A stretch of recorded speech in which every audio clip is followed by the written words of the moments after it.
오늘 말씀은 열왕기상 9장 10절부터 28절까지입니다. 솔로몬이 두 집 곧 여호와의 성전과 왕궁을 20년 만에 건축하기를 마치고 갈릴리 땅의 성읍 20곳을 히람에게 주었으니 이는 두로 왕 히람이 솔로몬에게 그 온갖 소원대로 백향목과 잣나무와 금을 제공하였습니다.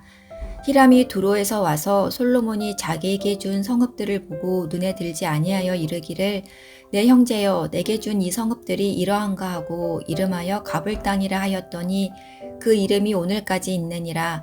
히람이 금 120달란트를 왕에게 보내었더라. 솔로몬 왕이 역군을 일으킨 까닭은 이러하니 여호와의 성전과 자기 왕궁과 밀로와 예루살렘 성과 하솔과 무깃도와 게셀을 건축하려 하였음이라. 전에 애굽 왕 바로가 올라와서 게셀을 탈취하여 불사르고 그 성읍에 사는 가나안 사람을 죽이고 그 성읍을 자기 딸 솔로몬의 아내에게 예물로 주었더니 솔로몬이 게셀과 아래 베토론을 건축하고 또 바알락과 그 땅에 들에 있는 다드몰과 자기에게 있는 모든 국고성과 병거성들과 마병의 성들을 건축하고 솔로몬이 또 예루살렘과 레바논과 그가 다스리는 온 땅에 건축하고자 하던 것을 다 건축하였는데 이스라엘 자손이 아닌 아모리 사람과 헷 사람과 브리스 사람과 히위 사람과 여부스 사람 중 남아있는 모든 사람 곧 이스라엘 자손이 다 멸하지 못하므로 그 땅에 남아있는 그들의 자손들을 솔로몬이 노예로 역군을 삼아 오늘까지 이르렀으되 다만 이스라엘 자손은 솔로몬이 노예를 삼지 아니하였으니 그들은 군사와 그 신하와 고관과 대장이며 병거와 마병의 지휘관이 됨이었더라. 솔로몬에게 이를 감독하는 우두머리 550명이 있어 일하는 백성을 다스렸더라. 바로의 딸이 다윗성에서부터 올라와 솔로몬이 그를 위하여 건축한 궁에 이를 때에 솔로몬이 밀로를 건축하였더라.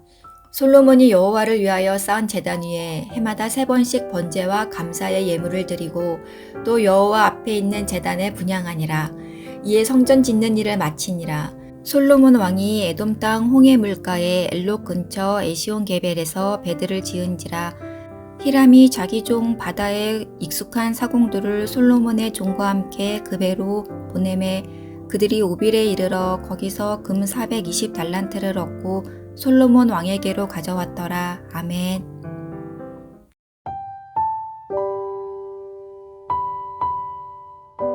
성전 건축이 끝나고 하나님께서는 기브온에서 나타나신 것처럼 솔로몬에게 나타나셨습니다.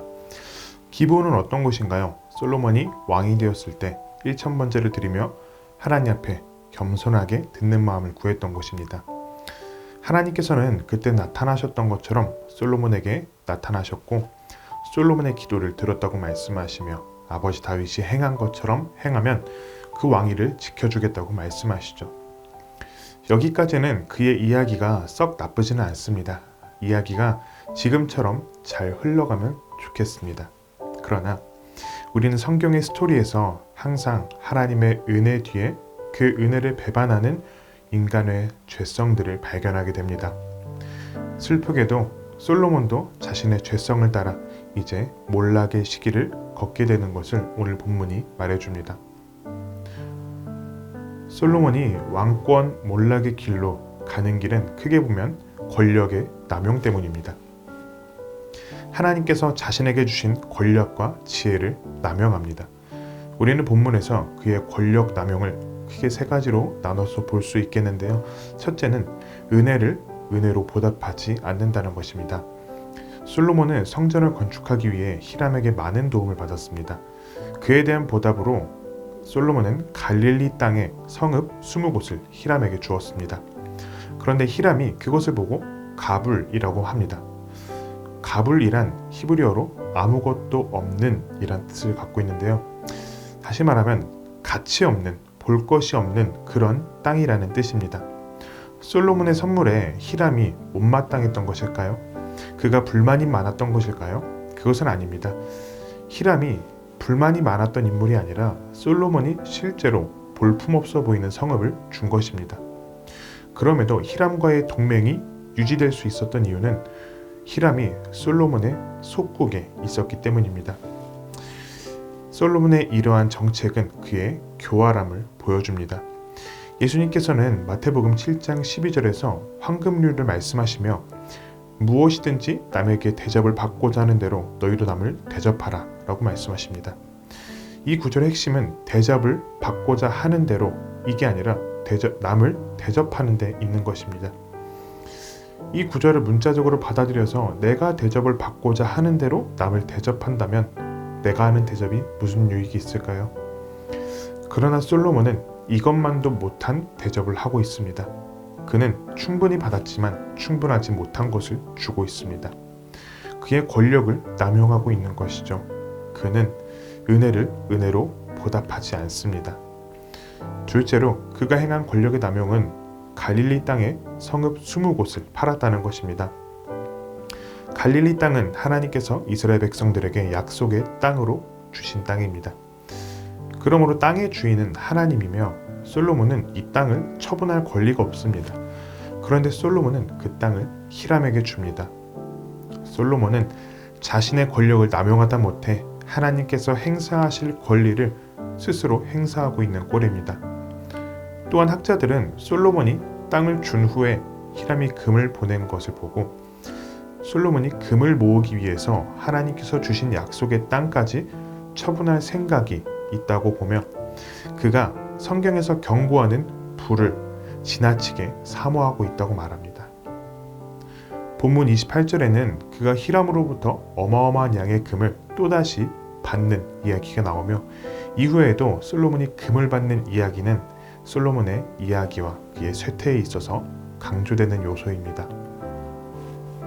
따라서 지금의 솔로몬의 모습은 재물에 지나친 욕심을 보이고 있으며 그의 욕심을 채우기 위해 그는 왕으로서 행사할 수 있는 모든 권력을 행사하고 있는 것입니다. 셋째로 그는 이방인과 함께 하지 말라는 하나님의 명령에 불순종하는 교만함을 보여줍니다.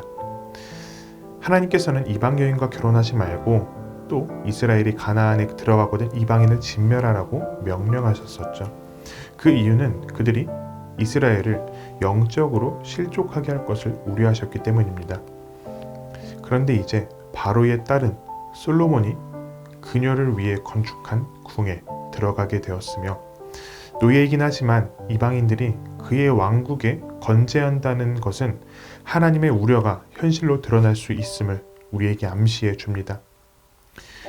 이것이 솔로몬이 걷고 있는 쇠퇴의 길입니다. 그의 행보를 보면 어떤 생각이 드시나요? 솔로몬이 미련하다고 생각이 드시나요? 혹은 그가 무지하다고 생각이 드시나요? 솔로몬은 성경에서 지혜롭다고 이름이 남을 정도로 엄청난 지혜를 가진 인물이었습니다. 그의 시작은 하나님 앞에서 겸손했고 그는 우리가 상상할 수조차 없는 큰 재물을 하나님께 바치며 하나님의 임재를 경험한 인물입니다. 그럼에도 그는 타락의 길을 걸어갑니다. 백성들에게 하나님을 보여주며 하나님의 통치를 실현해야 하는 그 왕이 타락의 길을 걸어갑니다. 그런데 그는 그냥 왕이 아닙니다. 한때는 하나님 앞에 겸손히 지혜를 구하며 하나님의 임재를 경험했던 왕이죠. 그런 솔로몬도 타락의 길로 걸어갑니다. 이런 솔로몬 왕을 보며 과연 이렇게 지혜롭고 겸손했던 왕도 타락하며 몰락의 길을 걷는데 나라고 별 수 있을까? 라는 그런 생각이 들지 않을 수가 없습니다. 그러나 성경은 우리에게 말합니다. 연약한 인간 왕은 하나님의 통치를 실현하기에 한계가 있었지만 예수 그리스도께서는 우리의 영원한 왕이 되셔서 우리에게 하나님의 나라를 보여주시며 우리를 하나님께로 인도하신다고 말이죠. 이 영원하시고 완전하신 왕은 우리의 모든 연약함을 아시고 우리를 승리로 이끄시기 위해 자신의 피를 흘리셨습니다. 그리고 이제 자기 피로 속량을 받은 모든 그의 백성들이 복 있는 사람의 길로 걷도록 도우시며 우리가 잠시 방향을 잃고 헤맬 때에라도 우리의 손을 붙잡고 우리를 인도해 주십니다. 인간 왕인 솔로몬을 보면 우리의 삶에는 희망이 없어 보입니다. 솔로몬도 저랬는데 나라고 별 수 있을까 하는 생각이 들지 않을 수가 없습니다. 그러나 영원한 왕이신 예수 그리스도를 바라본다면 우리에게 희망이 생깁니다. 참된 겸손으로 하나님을 기쁘시게 하셨으며 우리를 하나님께로 가까이 인도하시기 위하여 친히 하나님으로부터 멀어지신 그리스도, 우리의 왕을 바라봅시다. 그분은 우리의 연약함을 모두 아시고 우리를 이끄시며 우리를 도우시기 때문입니다. 그 그리스도를 바라보며 하나님 앞에서 겸손해질 때 하나님께서는 우리 스스로 할 수 없는 순종의 삶을 우리가 기꺼이 살아갈 수 있도록 우리에게 은혜를 주실 것입니다.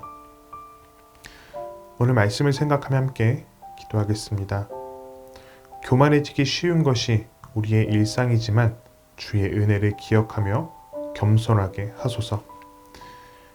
참된 왕이시며 우리를 하나님께로 인도하시는 그리스도를 바라보며 오늘도 승리하게 하옵소서. 우리의 연약함을 고백하고 그리스도를 더욱 의지하는 청년의 가족이 되기를 바랍니다.